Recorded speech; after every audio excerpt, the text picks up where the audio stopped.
જય સ્વામિનારાયણ. આજે વાત કરવી છે કોફીના દાણા. એક વખત એક સ્ત્રી એક બેનના લગ્ન થયા અને આ દીકરી સાસરે ગઈ. સાસરે ખૂબ સુખ સુવિધા હતી અને ઘર સમૃદ્ધ હતું. પરંતુ આટલી બધી સુવિધા હોવા છતાં પેલી સ્ત્રી, પેલી બેન દુખી દુખી રહેતી હતી. એ આનંદમાં રહેતી નહોતી.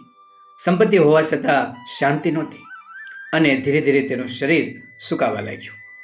એક વખત એ દીકરી પોતાના પિયર ગઈ. એની માએ એ દીકરીને જોઈ. કહ્યું કે આટલી બધી સંપત્તિ છે, આટલું બધું સુખ છે, છતાં તું દુખી દુખી કેમ રહે છો?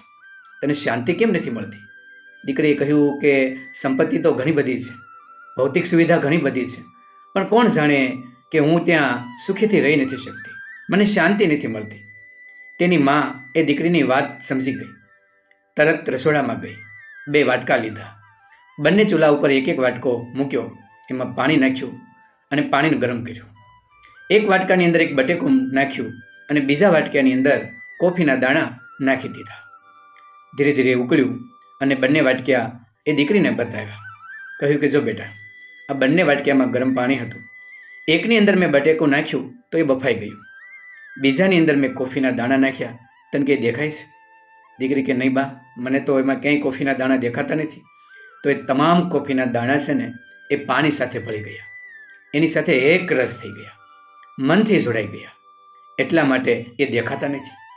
અને આ જે બટેકા છે ને એ અંદર ન ભળી શક્યા, આથી અંદરથી બફાઈ ગયા. આ એકદમ પોચું થઈ ગયું છે અને તમે દબાવો ને એટલે દબાઈ જશે. આ એવું થઈ ગયું. બસ તારા જીવનમાં આ જ છે કે તું સાસરે ગઈ પણ એ પરિવાર સાથે તું સમરસ ન થઈ. એ સુખને તું દુઃખ માનવા લાગી, પણ દુઃખને સુખ આમ બંને રીતે તારે માનવું જોઈએ, તો તું ત્યાં આરામથી આનંદથી રહી શકીશ. તું તારા પરિવાર સાથે જોડાઈ જા અને એક રસ થઈ જા. આપણા ઘરને યાદ ન કર અને એ ઘરની જે પરિસ્થિતિ છે એને પામી એ લોકોની અંદર સમરસ થઈ જા, તો તને શાંતિ જરૂર મળશે. દીકરીને વાત તરત ગળે ઉતરી ગઈ.